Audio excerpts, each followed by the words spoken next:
Akasmani Imphal, Wahengbam Rajesh na pau pajari, ahanbada maruba pau. Manipuri lairiba mapung phara mioi singda Aadhaar pibada khwaidagi section mamongda Aadhaar pinaba tabak paikhatle.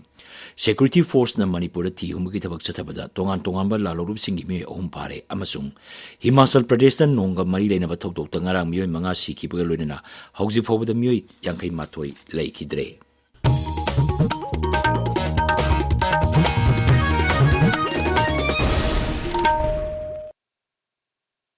Laibaga sigi oina mapung pharba mioi singda Aadhaar pibada Manipur khwaidagi section mamongda Aadhaar pinaba thapak paikhatle.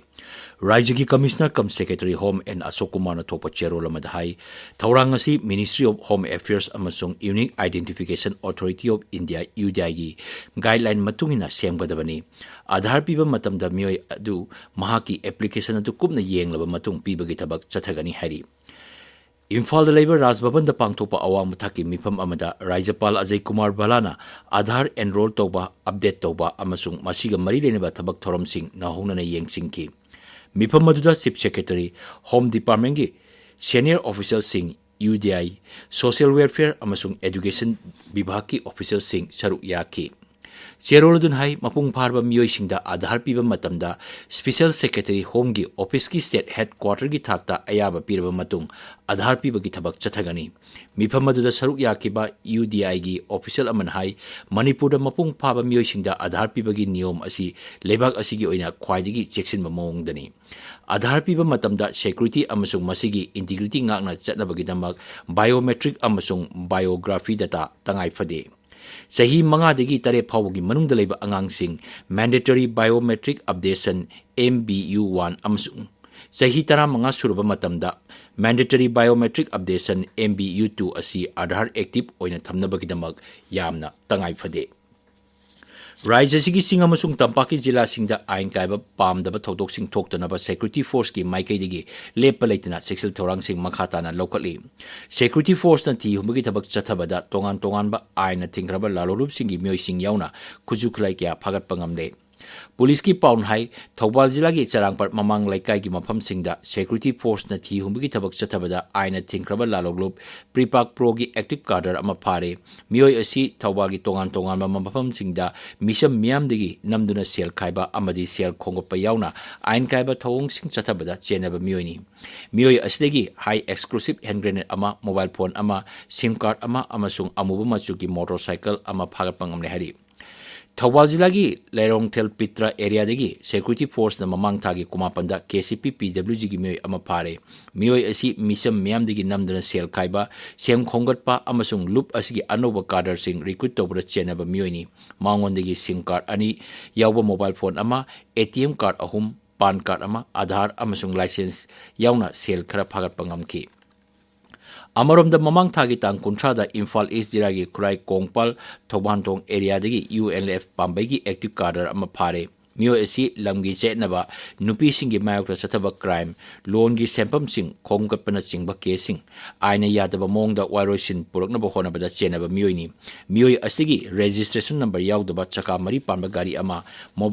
mobile handset ahum amasung sel khara phagat pangamle hari Manipur Police na ain kaina gari thauba sing phabagi thabak leptana chathari mamang thagi kuntra da Manipur Police na motor vehicle eki matungina chalan humudrani thoi kaktuna lupa lakh ama lising kulum doi gi sempham khongat pangamki mamang thagi kuma pandana gari tara doi degi tinted film sing lokthokki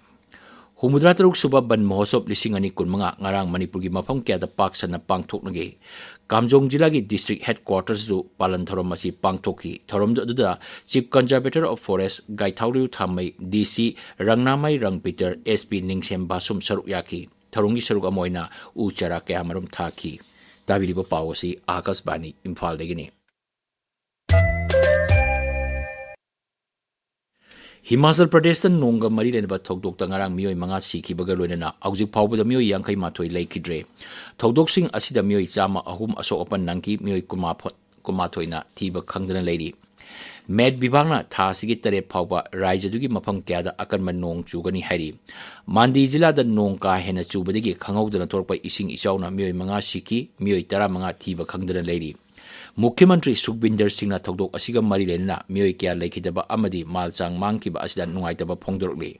Mahangna District Administration Singda Ichauki Awaba Mayoknarba Miamda, Pangbaya Mating Pangnaba Paktak Pikre. Mukhyamantri Hai, Isawasna Maram Oiduna Hausi Paupa Lupa Koti Changa Rongi Lantum Mang Takle.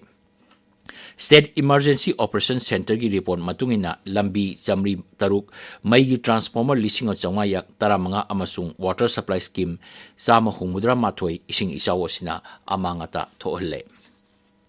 Laibagas the Tabak Pibagi Sang Hengaranaba Pandamda Kendri Mantri Mandoda Lupa Koti Lag Amarongi Tabak Pibaga Marilena Incentive Scheme Hogdopada Ayaba Pikre. Scheme Masina Lagliba Sahi Ani Asida Laibag as the Tabak Koti Ahumakairom Sem Naba Pandam Tamli. Masigi Manunda Beneficiary Koti Amalag Marpuni Toirom di Ahan Boy na Tabak Sangba Mioisingda Oigani.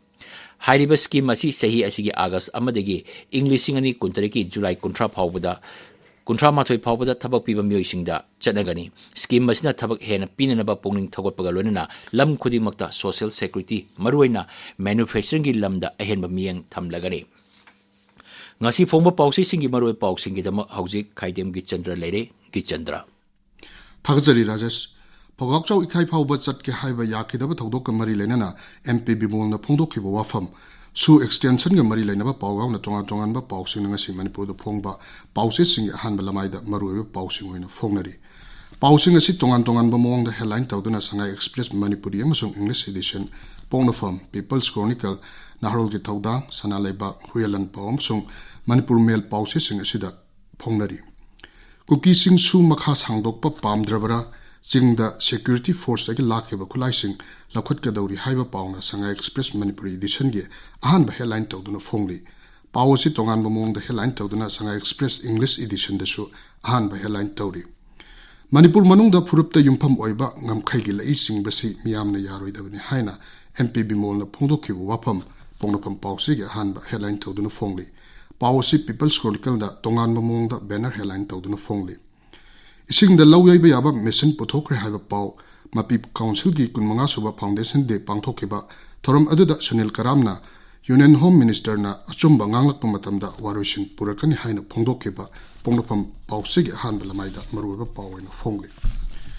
Kangpuk with the Maitadokraba, Mitei Amagi Yum Inkol, Lairambagi, Kudam Sangdam Lady Haina, Police na Pokum Pirkibing Mayokta Wakan Mipam Chatakre, Surchanpur Amadi, Moreda Mitei Tribal gi, Lam. Mitaina tribal gilam khopchil haina kuki Organization for Scheduled Tribe Trustna se thazin ki busu laikre haiba paw ngargu thodang pawsegi ahan balamaida maroiba paw in phongli Irang intharak labdi soidana popular government samlakani thajai haina MLA bisojit na phongdok ki wafam pawse simaki ahan balamaida maroiba paw in phongli kuki phuruk ki kangpokpi Surachanpur samnabagi manglan mami samlakle German Road Tiger Road Nagagi Lamda Sembayaro Haina, Eastern Liangmei Nagatship Chairman Association Pongdoki Wafam, Sanalebak Pausegi Hanba headline Tori. Lanjenaraktuno relief game that Lairpa Sing Matang Siri, Lesabi Masa Ama Yauna, Mio any Kanbangam than the Lake Haiba Pau, Huelan Pau Pausegi Han Lamaida, Maruba Pau in a Fongli.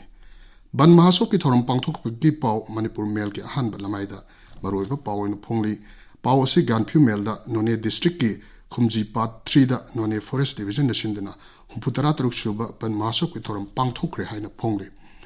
Pawsi Tongan Bamong the headline Tawduna Hills Hornbrin Express the Suk Fongli. Zen Bitameng long the English Singani Kuntaruk Kuntaretke, Class 6 ki admission Hore, Tasi Kunmat Hui Pawada, admission to Yagani Haina.